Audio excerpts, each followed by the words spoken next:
Hello everyone. Today I would like to introduce to you a battery drop tester produced by Taian. The equipment meets the relevant test standards of the national standard 3124 IEC 6 2133 UL 1642, etc. The device has start, emergency stop.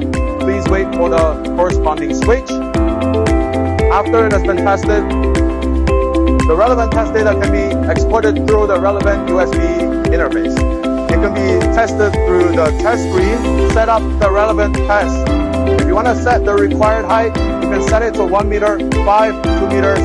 Even relevant customization is possible. All our battery-related facilities and equipment are equipped with smoke, exhaust, pressure relief, explosion-proof chain, and other related facilities, functions.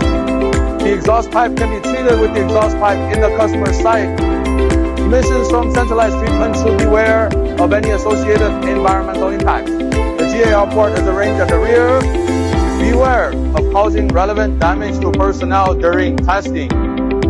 Set the smoke exhaust function at the top. At present, the company has a large number of spot goods. Welcome friends or dealers to come and discuss in detail. Thank you very much.